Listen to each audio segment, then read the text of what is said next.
Magandang araw po sa nakakanood ng video na ito. Ako nga po pala si Ernest D. Ruiz at ang topic natin for our devotion ngayong August 5, 2025 ay tungkol sa preservation. No? Paano nga ba tayo makakaiwas sa labis na pag-aalala? So dito ay pumapatungkol ang isa sa pinakamahalaga na pag-aaral, mga pang-Bible study na about sa preservation, kung saan ang bawat nilikha ng Diyos ay talagang hawak-hawak niya at pinapanatili niya na nasa kanyang kalagayan.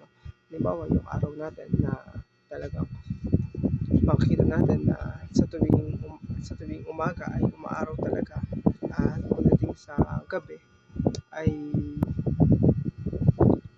gabi, yung buwan naman na nagpapasikat ng araw na yun ay nagbibigay ng liwanag sa atin.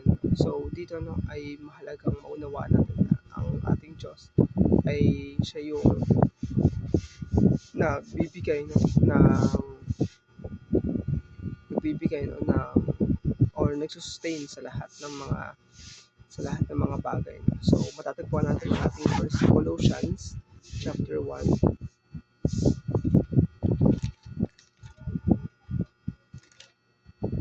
verse 17.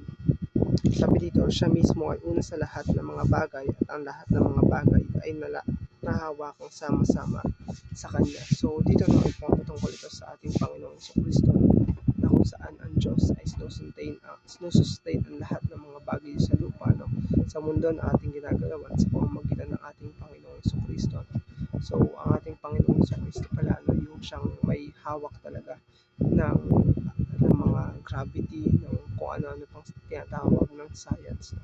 So ang isa rin nga rin sa mga na-realize ko, yung science lang yung nagpapaliwanag ng mga likha ng Diyos, at hindi gumagawa ng bago yung science. At dito nga rin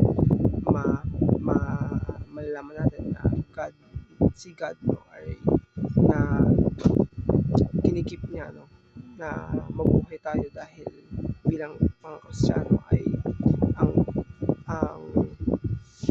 ang kailangan natin gawin yung i-share natin yung gospel sa ibang mga tao, i-share yung natapos na gawa ni Kristo sa krus ng Kalbaryo. At syempre kung alam naman natin na ang Diyos ay nagpo-provide, nagsustain at nagkikip ng mga bagay-bagay sa mundo, gusto rin ng Diyos na iwasan natin yung mga worry natin sa ating buhay, dahil syempre ay mahirap na nasa ganyang kalagayan lagi ang tao, na laging